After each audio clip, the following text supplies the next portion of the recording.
Good afternoon, everybody, and welcome to today's episode of ELTea-themed MENA, which is our coffee break style advancing learning podcast series. As you know, each episode we're joined by a guest, an educator who's based right here in the Middle East and North Africa, or the MENA region. And together we are going to engage in a 30 to 45 minute discussion on a contemporary topic of their choosing. Well, it's not their choosing today, unfortunately, but I think that's okay.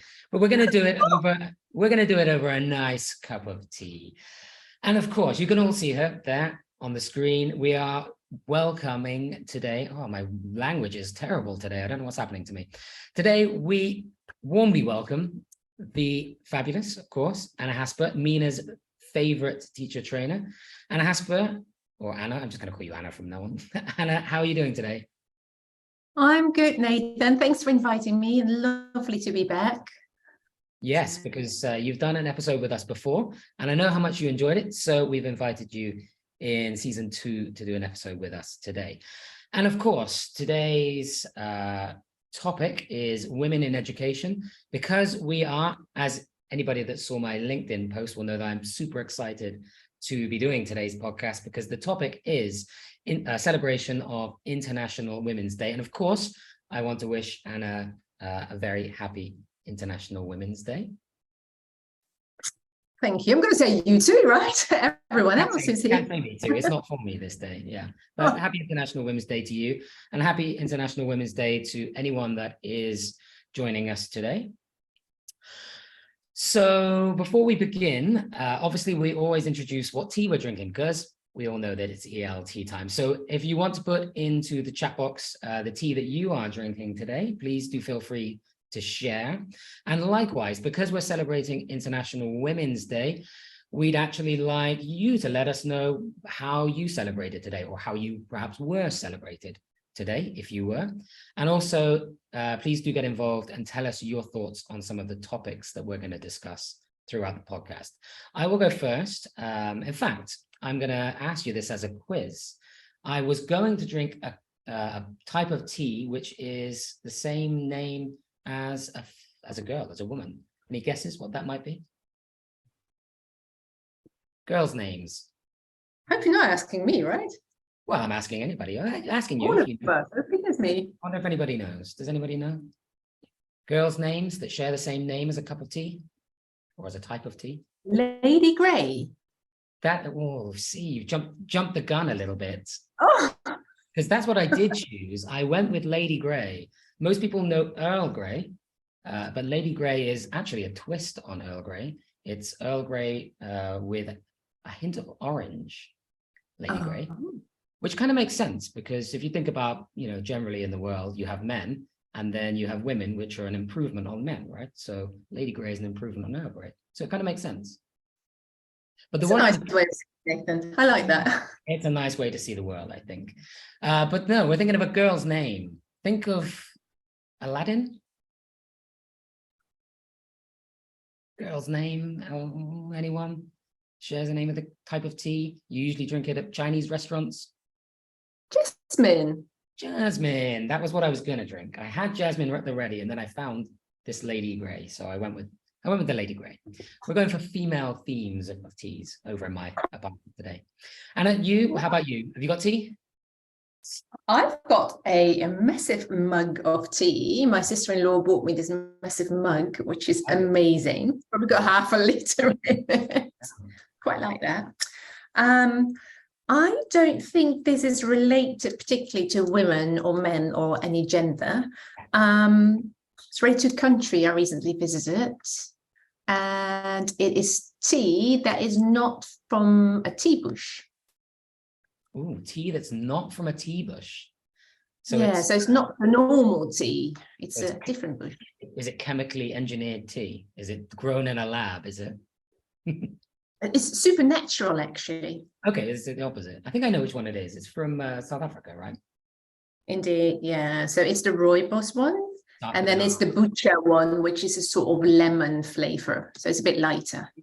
So Rooibos Buchu, beautiful. Yeah, nice. Yeah. But if anybody's experimenting with teas, as we seem to be, do let us know. I also tried matcha tea the other day, which I'm still on the fence a little bit about matcha tea. Not sure about it. So everyone says it smells and tastes like fish, is what people say. Why would you drink that as a tea? But I don't know. Let's see. Maybe for the next episode, I'll bring in some matcha. Okay. We've got some people as well from Morocco and Egypt. I don't know what sort of tea they have. In Morocco, I remember it was very sweet, my tea, when I worked in Morocco. Yeah, I would say probably mint tea is very popular, isn't it? In this. Yeah, Chainana. Okay. Malto. Okay, is that like malt? Is it malt tea? Interesting. I don't know what that means with Malto, but you lived in Egypt, right? You might know what it is. Yeah, we used to drink a lot of tea, and they pour out really tall jugs. Yeah, it's really good. I like that kind of tea. It's nice. And we used to sit in places like Khana Khalili and play backgammon and drink tea all afternoon. It's very North African thing. Those were the days. Those were the days. Yeah, those were the better days, I think. Okay, so today's topic, as we mentioned, is going to be about International Women's Day. If you haven't seen anything online, it's splashed everywhere today. You'll probably see it all over LinkedIn. If you don't use the hashtag embracing equity, I noticed that was the trending hashtag for International Women's Day today. So you can kind of dig around, go on a bit of a rabbit hole, deep dive, looking at International Women's Day. You can probably use that hashtag. But basically, International Women's Day is a time to celebrate the achievements of women across the world, but it's also a time to acknowledge that women continue to face all sorts of discrimination. Could be in the workplace, but quite often it's beyond that as well. Now, when it comes to discrimination against women, it's been internationally recognized through something called CEDAW that a lot of people don't, I think, know that much about. I say things like the Convention on the Rights of the Child. People probably know a little bit about it. But when it comes to the Convention on the Elimination of Discrimination Against Women, or the acronym CEDAW, most people probably don't know that much about CEDAW. So I would definitely recommend that you spend a bit of time today looking up what that convention is. And 189 countries have ratified that convention. So it is as ratified as the Convention of the Rights of the Child across the world. The only places that haven't ratified it are places like Iran and Somalia and Sudan, those the expected countries, and the US, because they like to make their own laws around these things. They don't like to follow the UN. They like to be a little bit different. But most countries, and certainly all of the countries that we deal with here in this region, have all ratified this CEDAW convention. So it's there ratified in local and international policy. So go and have a little look at that as well. So that's a little bit around the theme. Today's theme, or this year's theme, I should say, because every year they have a different theme.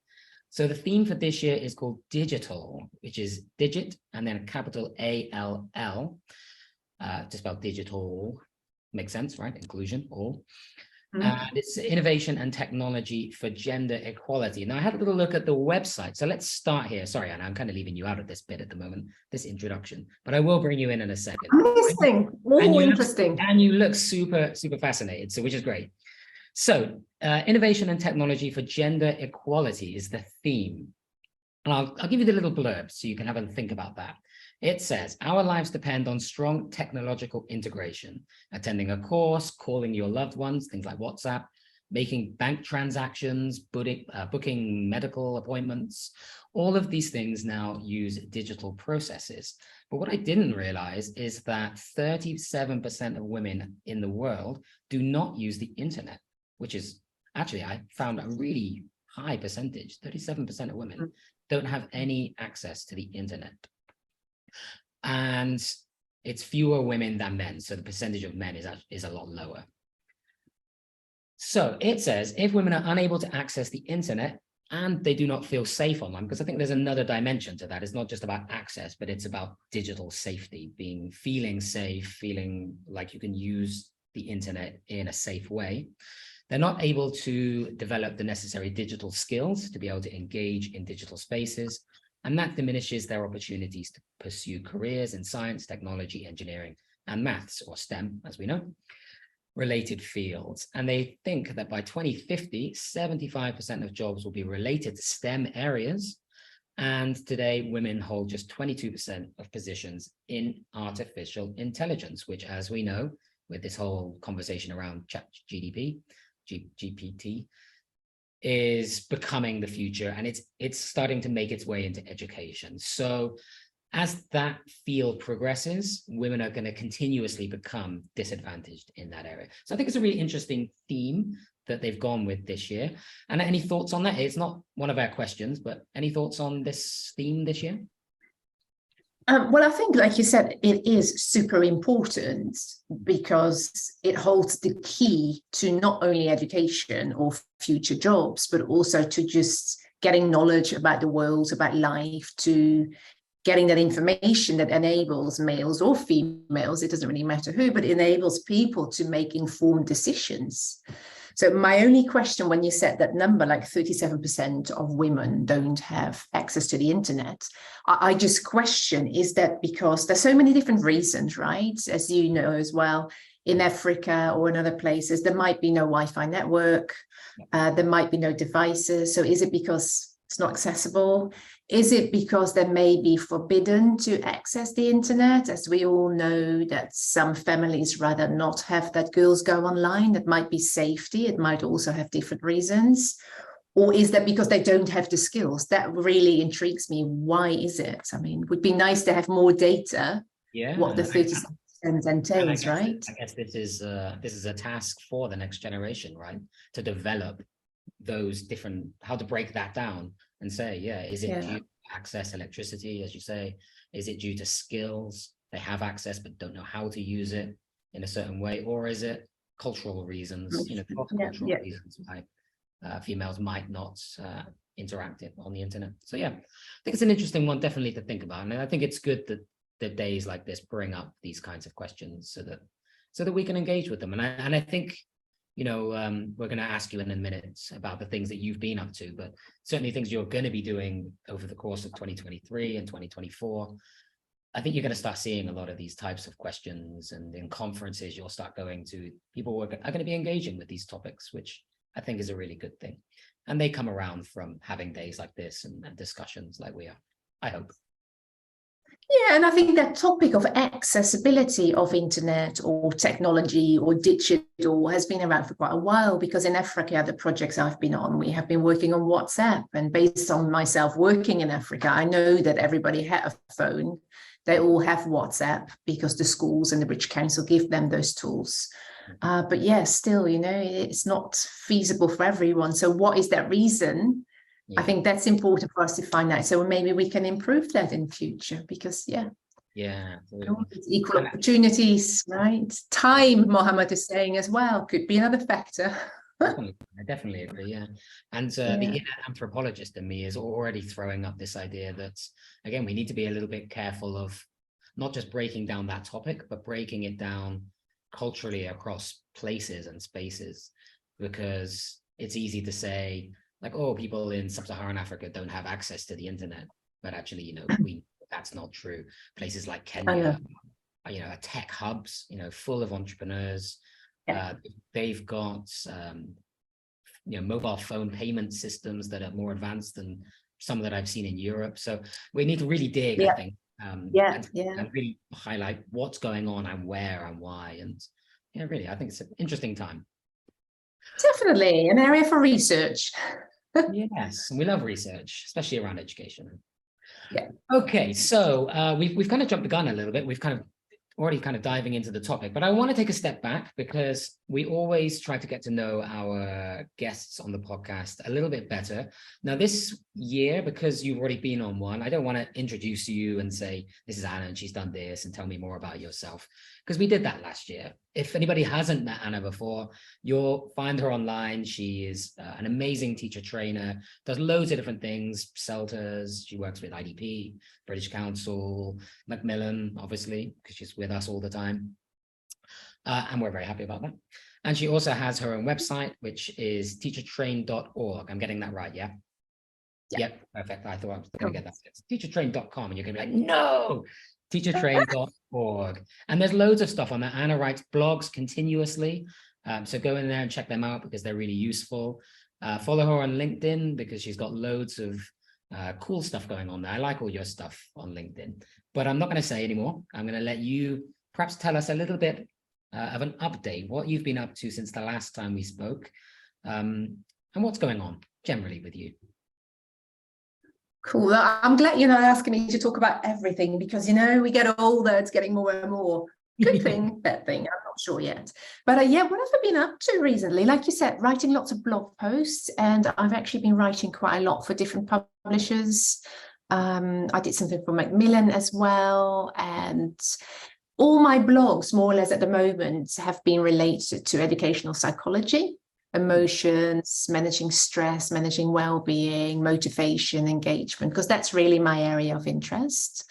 Because I'm doing my doctoral studies on that topic for trainer development. So that goes really nicely with actually sharing about what I read on my LinkedIn profile as well. So I do my Tuesday thoughts, my little videos. I collect some quotes again on a Thursday, my Thursday thoughts, just about emotions and teaching, because I think a lot of what we do in education is focusing on that cognitive dimension, which is really important for the students, for the teachers. But there is so much going in the classroom that is maybe not related to thinking or rational decision making. We just act. So that could be influenced by emotions or by previous experiences or by motivation. So yeah, so that's what I'm researching. What else have I done? I've just completed a course for Language Fuel. It's just a very short course, it's 20 minutes, and that is on motivating your learners.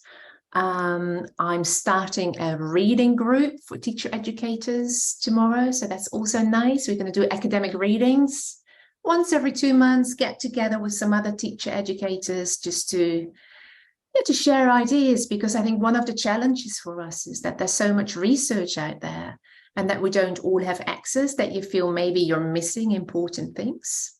So that's something I initiated, and we're trying to build that out.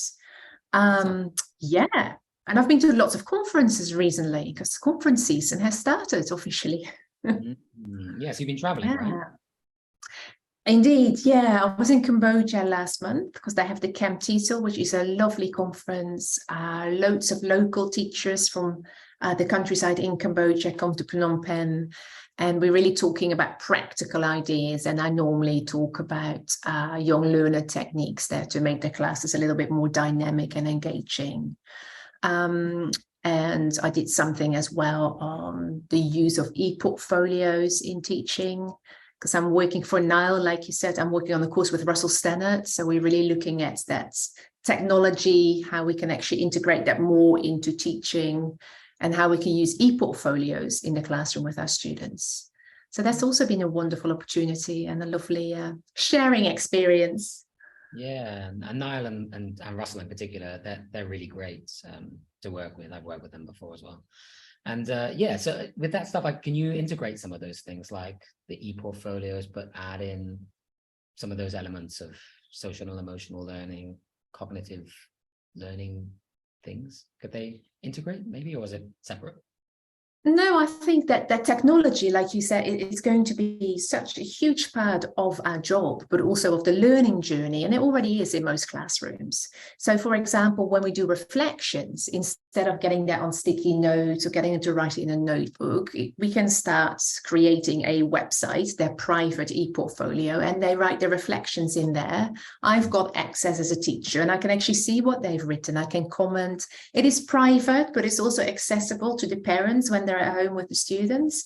So I really think those social emotional aspects would be maybe the content, and you integrate that in your e-portfolios. And I like that parents can see what we do. I think that is really important as well. Yeah. So we're aware of what's happening, and yeah, if there is anything wrong or if there are any issues, you actually can see what your students write, how they feel. Nice. So you got loads of stuff going on. Anything interesting coming up that you've got going on?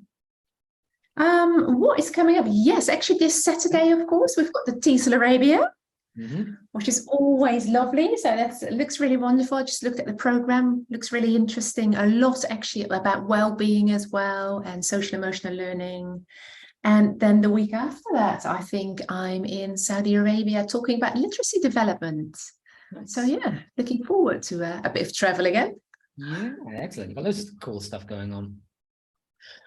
Okay, so thanks for sharing a little bit about what you've been up to recently and what you've got going on. Let's go back to our topic. Let's go back to this idea of women within education.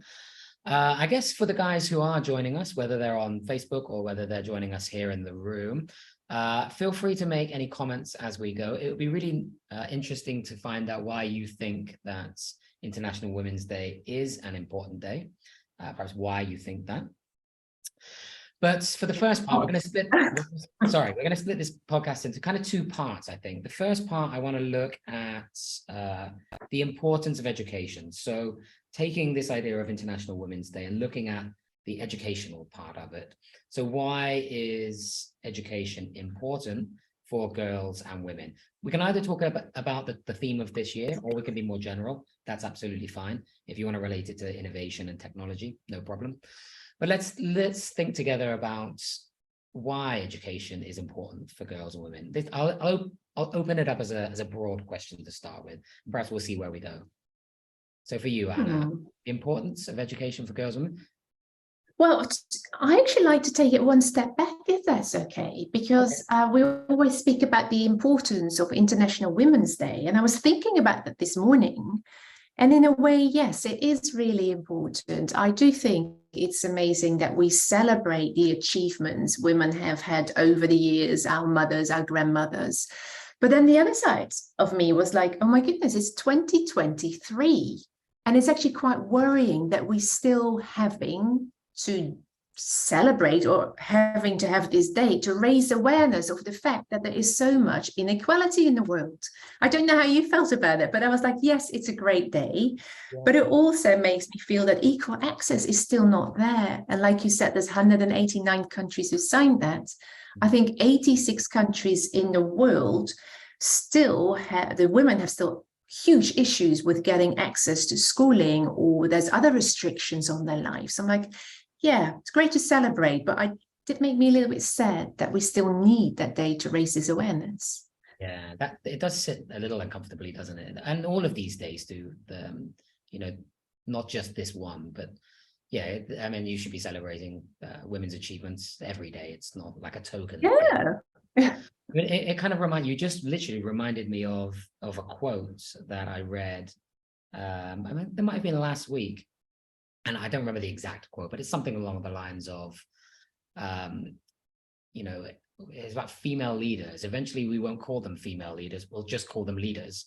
Yeah, it's like, you don't have to say female leaders.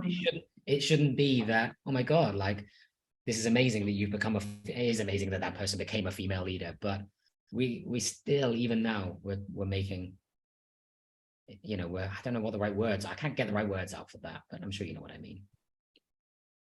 Yeah, and that someone like Jacinta Ardern has to say, yes, I lead differently because I lead by kindness, empathy, and compassion. I mean, because she's always referred to as a female politician. And I do think what you said is true there, that hopefully in future we can say a politician. But yeah, we've still got a long way to go. There's huge improvement made, but there's still a long way to go, I think. And I guess the first people who do these, they're groundbreakers for a reason.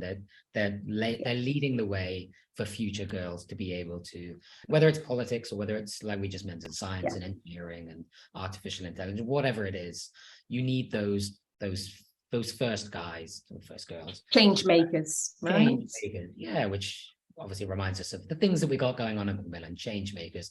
And to be fair, when I see that change makers initiative going on, it's just been launched. For anyone that doesn't know what change makers is, go to macmillanenglish.com and it's right there on the homepage, change makers. There's a new project that we've got, and it's about students being able to post their ambitions for the future.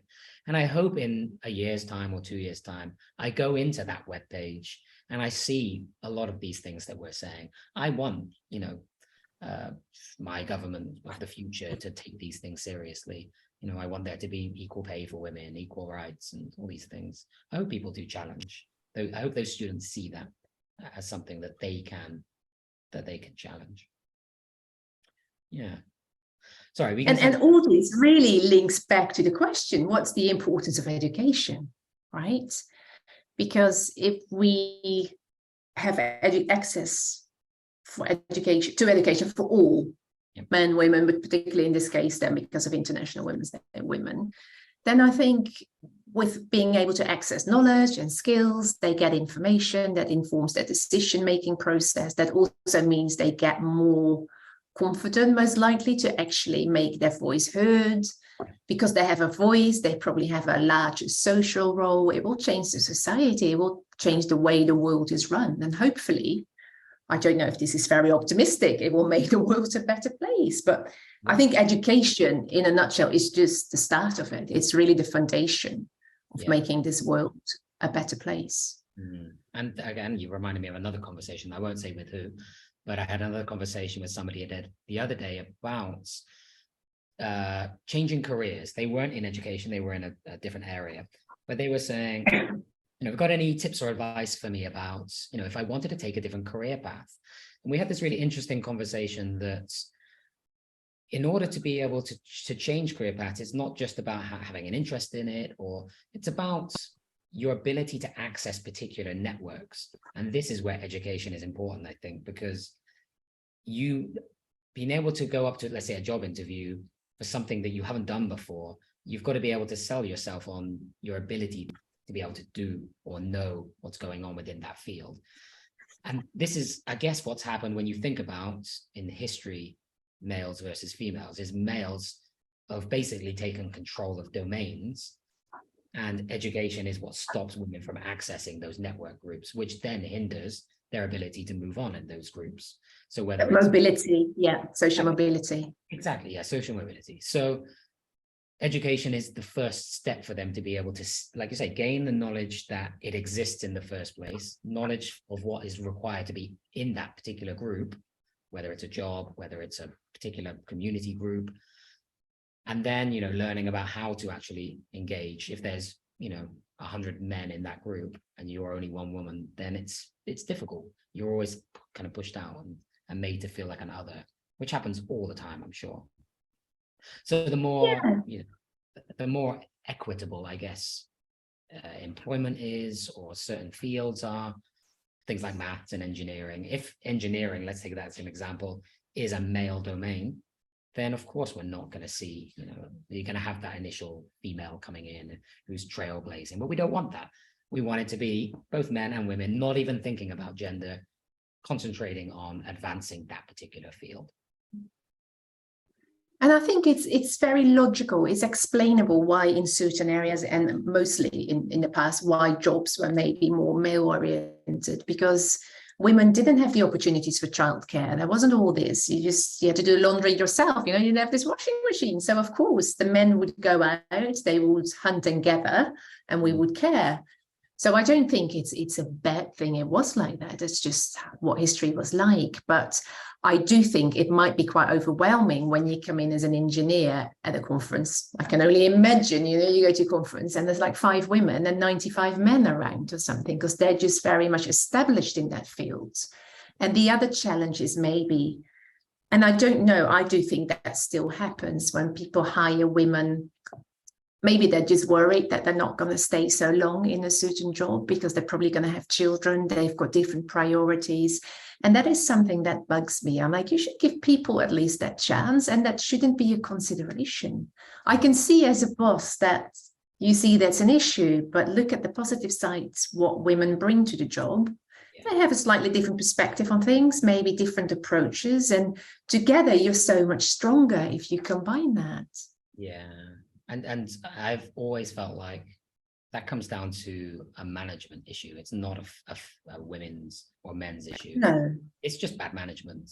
Good companies plan, they integrate those ideas, as you just said, and they come up with solutions. Okay, like the chances are you might get pregnant and you might take maternity leave. We'll figure that out and your role will be there. When you come back, we look forward to having you back. And those companies are often very successful. So it's a mindset of the managers or the leaders of a company. So that I think that developing more humane leadership in big companies to actually get that mind shift going, thinking, yes, that isn't a problem. We can find a solution for that. That is really enabling women to actually take part in the workforce and therefore be involved in important decisions in our societies. And this, I mean, you mentioned a key word, which is leadership, right? And you want a variety of people in leadership positions to be able to bring that perspective. Again, if we're thinking about male-dominated domains, if all leadership is male, they're obviously going to look at it from a male perspective. I want to do this, and I would do that, and this is how I would take care of things. And I don't believe that that's going to be this way.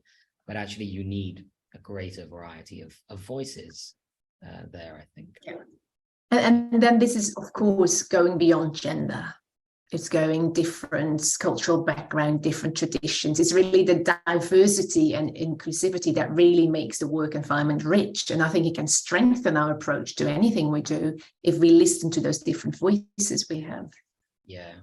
Yeah. So we're kind of taking the conversation away from women themselves, and we're thinking about it in terms of we're thinking about inclusivity, right? Because this is basically the crux of an inclusive education system, but society in general. Because once you start getting leaders who think that way, and they are prepared to be more, I don't want to use the word open-minded, but they're thinking about, okay, we can problem solve, we can figure it out, we'll move things around. Flexibility, I think, is the word I'm looking for. Is that starts to feed into other parts of the work environments, and then they're more likely to take a wider set of voices on different cultural backgrounds, different cognitive abilities, physical abilities, and you end up with more inclusive places. We seem to be talking a lot about the workplace, but within schooling, teachers have a workplace, right? Teachers have a workplace. They're impacted, and if we think about education, there are lots of women who are teachers and in educational leadership roles. So I'm sure they possibly even more. It might be a majority. Definitely from my time in primary in New Zealand, there were more female teachers than male teachers in primary. But I think that's the same in the UK. I think that's the same in many places. Yes, I think it is. And this is why I think the conversation is important, because it works both ways. So I started in reception and kindergarten. Well, it's not called kindergarten, it's called nursery in the UK. But that was a female-dominated space. And I remember people saying to me, like, what are you doing? Like, what are you doing here? Why would you want to work with 5-year-olds? That was a question I got asked a lot right at the start of my career. Why would you be interested? Especially as you have this whole mindset around males and young children. Yes. And lots of things were going on in the UK at that particular time. There was legal cases and things in the news. Why would you want to work with little kids? Is a question I've asked a lot. Wow. That must have been quite challenging or confronting in a way. Yeah, and you just got to kind of push through that and be like, I know what I want to do. I know what I'm interested in. It's about education of little kids, but it was around other things, culture and psychology and sociology and learning about family structures and all of these things that I was really interested in, the academic side as well. So yeah, I can see it from both points of view, that you have both dominated domains. So it's interesting, yeah. Cool. But education still, it's such a big thing, right? And the other thing I thought when you were just saying that about cultures, I can't remember what book it was. I think it was called 3 Cups of Tea. It's about Afghanistan and Pakistan and setting up schools there for girls in the valleys. And the message more or less was like, if you educate one girl, you actually educate a whole village. And I think that's probably why I feel that women education is so important, because when the men get educated, and we can see that particularly in our region, I think where we live, they tend to leave their village because they go overseas to make money and send that back to their village, which is absolutely wonderful because that is needed. But when we educate women, they often tend to stay in their village. So they might become nurses or social workers or caretakers. They actually help to make that village a better place.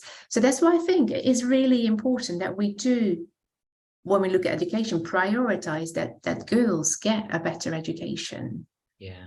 Even though there are also boys that don't go to schools in certain countries, girls are really huge change makers, I think. I don't know how you feel about that, looking at your experience in reception. Yeah, no, I totally agree. And I've used the quote several times before about girls who become literate when they become mothers, their kids are more likely to live past the age of 5. So, even from just a social and a biological point of view, it's good that girls get an education and become literate. They pass that on to their kids. They can do more things at home. They have access to healthcare.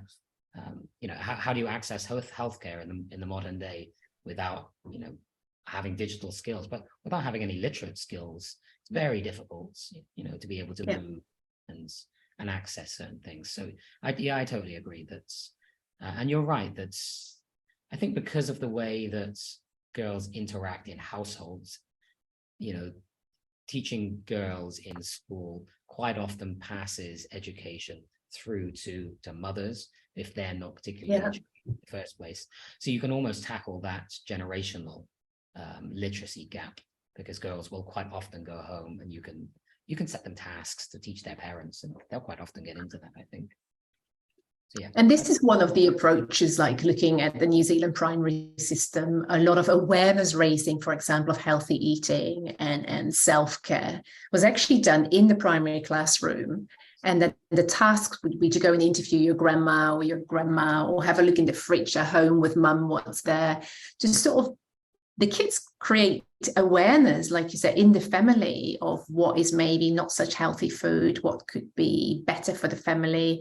I'm not going to say the kids educate the parents, but it does have that effect, I think. Yeah, it's an influence effect, and you're absolutely right. It does, and as people are engaging, I think, with all of these ideas around sustainability, healthy eating is one, but creating a more sustainable future for humanity is, those kids will go home and influence the people around them. And you see it now more and more, younger kids saying to their family members or parents, like, we shouldn't do that, like we should put our stuff in the bin over there, like these kinds of conversations. You start small, like you say, when they're young, and they become influencers, and they change that culture, because as they grow up, you get generational changes in terms of behaviors. So yeah, and we're talking more broadly now, we're talking boys and girls, right? But correct, yeah, the influence that kids can have. Okay, so we're talking a little bit about inspiration, which is good, because that moves us on to the last part of our podcast, which is to think about some of the women. I'm going to keep it with women now. We keep drifting off topic a little bit, but we'll stick with women. So much to talk about, Nathan. I know, yeah. We need to make this like podcast afternoon, and just a 4-hour marathon international podcast. No, we can't do that. But let's think about some of the, I guess, more influential women within education. Some of those that perhaps have inspired us personally. We could talk about historically, or it could be more, contemporary people. Up to you. Do you want me to start, or would you want to start? You start, because you've given me the opportunity to start previously. So okay, cool. So I'll pick somebody historically. So I'm going to say an influential person on me, certainly when I was studying in the UK and I started getting into this field. We're thinking of more popular people at the moment, would be someone like Maria Montessori, which I think is quite an influential person in education themselves. If anybody doesn't know who Maria Montessori is, you've probably heard of Montessori schools. They're pretty much everywhere in the world now, but she was an Italian educator, and she kind of pioneered this concept of child-centered learning. So when she was working within education, it was quite a traditional educational system. Sit on your chair, do as you're told. Little kids should be seen and not heard type of education systems. Very, today we say things like, we're not just spoon feeding or regurgitating knowledge and information to students. We want them to think. And she kind of, I think, pioneered those kinds of concepts. She had its real belief in creativity and the creative potential of children. And again, what we are talking about kids going and being influential in their families or communities, really kind of stems from the kind of ideas that she had around the potential of children to change the world, be creative. They're more than just blank slates, recipients of knowledge. And she likes, or she liked, using very kind of hands-on learning methods and self-directed activities. And again, this is a term which has come up again quite recently. We talk about self-directed learning, independent learning, autonomous learners, taking control of their own learning. And she pioneered a lot of those types of things. So a lot of the phrases that we use now have been around for a long time. And Maria Montessori kind of helped spearhead a lot of those types of conversations. She had a real thing about that students were not unteachable. You could reach every student. Every student had a potential. So that's a little bit about Maria Montessori. If anybody's heard of her and you know anything about the Montessori methods, maybe you agree with them, maybe you don't agree with them. The nice thing nowadays is there's quite a lot of different methods. Montessori schools are one of lots of philosophies, and they all differ quite a lot. So people tend to have their own opinions about how a philosophy is used. Some people like Montessori, some people say that it's not for them. And I'm sure you're going to agree with a lot of the things I've just said, but you might have other experiences with Montessori and Montessori schools. I don't know. Yeah, I think it's one of the, how do you say, it was often seen as one of the alternative approaches to education, but I think it's becoming more and more accepted and probably more popular, like Rudolf Steiner and the Waldorf schools as well, because it's really focused on the child, like you said, creativity, play, exploring, like that learner independence, I think was also a big thing for Maria Montessori. Definitely, she was on my list as well. And I've got another female who you probably know as well. She's from the UK. She was a developmental psychologist, Margaret Donaldson. Yes, I know the name. She wrote that little booklet. I think it was called Children's Mind. Yeah. It was a little brown booklet that we all read probably yes. as primary school teachers, Yes, or pre-primary. And it was all about, her passion was really about exploring children's thinking. So I don't think a lot of people know about her, but she actually worked together with Piaget, who was, of course, learning by doing. Then she did an internship in the States with Bruno, who was all about scaffolding principles and supporting. But for her, out of her research, actually, I think the main message to take away is that she states that we really need to get to know our learners. And I think this is one thing that I always am very passionate about. It doesn't matter if your learners are teachers, if your learners are children, secondary, primary, university students, get to know the people you work with, because we need to know their abilities. We need to know what they want to achieve. We need to know their current level of understanding, their interests, because that's the only way that you can create a meaningful learning context or environment. And Margaret Donaldson is really the one who says, yeah, if there is no meaningful context, very little learning will happen.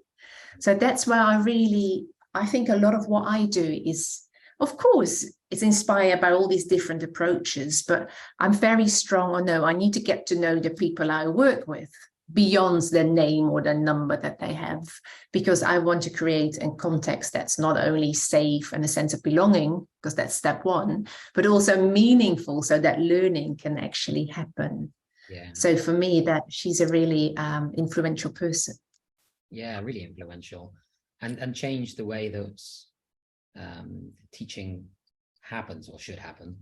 You know, and if you think about the teachers you've had in the past, where not just people think about ones when they were kids, like, oh, my primary school teacher, but even people who have taught you as an adult, if you think about, and it doesn't have to be courses, it could just be someone who taught you something, a mentor at work, or even just a friend that's had a positive impact on you, with, again, thinking about women.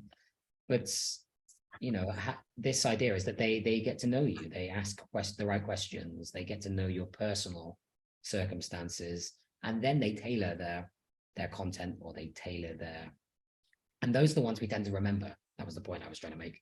Not that they do that, but that you remember those people, that they have a positive influence on you, and you take that with you. You look back fondly at that particular type of teacher.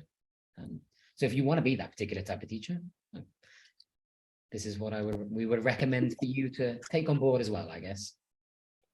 Yeah, very learner-centered or person-centered, right? It's not about the teacher. That's why I always say it's not about teaching or the teacher. It's about the learner, and to make that learning happen. And for that, we need to really get to know them.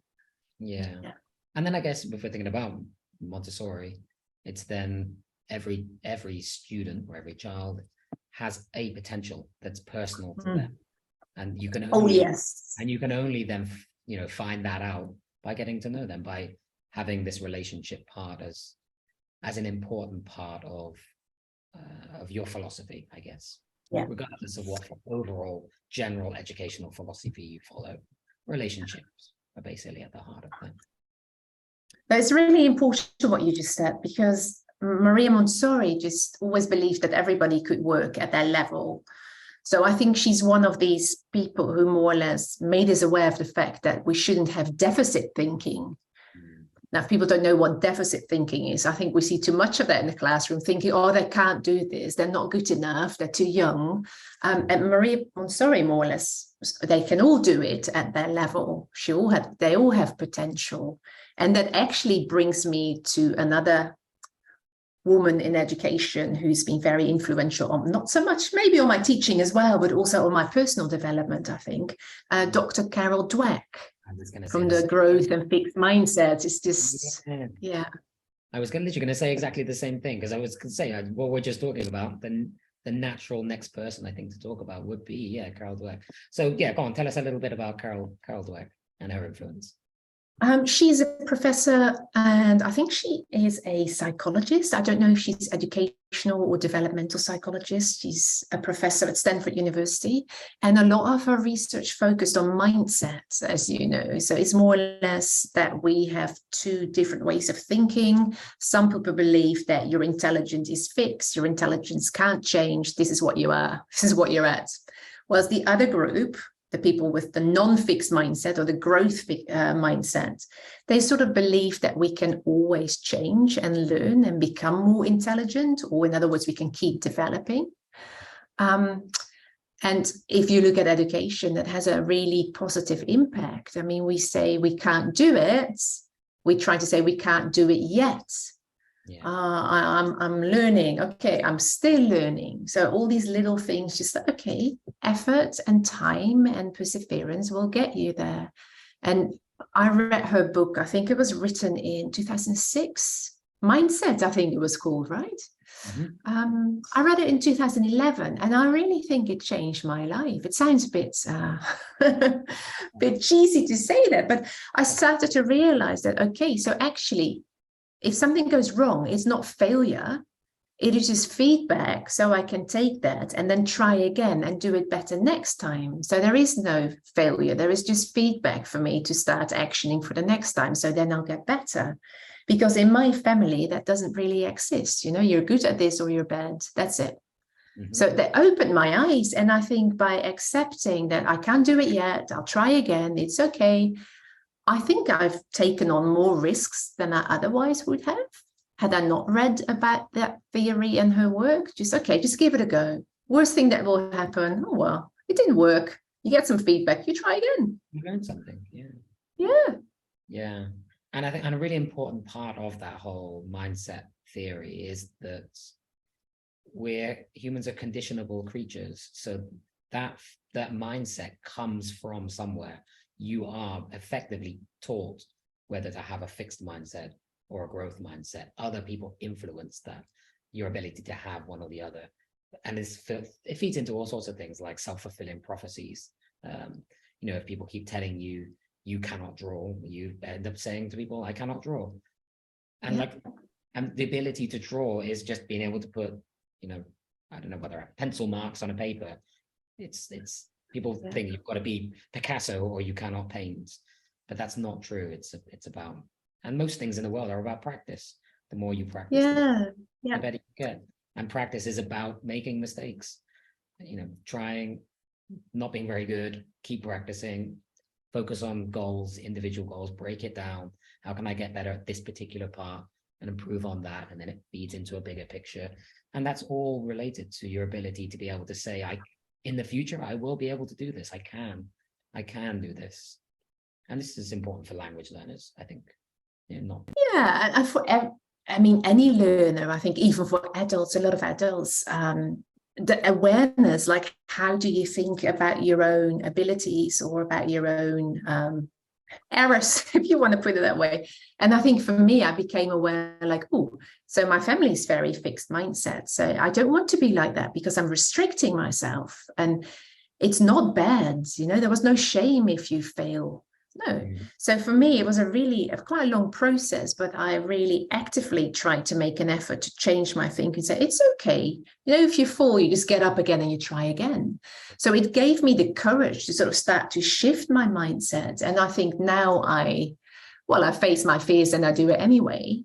But I think it's also taken away from me that need to be a perfectionist, because that was something, I don't know, that is also something I think you get you pick up at home, very high expectations. And for some reason, I felt everything had to be perfect. So yeah, imposter syndrome was massive with anything I did, and still a little bit there, but I think I'm much more, okay, it's okay. I don't need to be perfect. Just turn off that little voice in my head and try it anyway.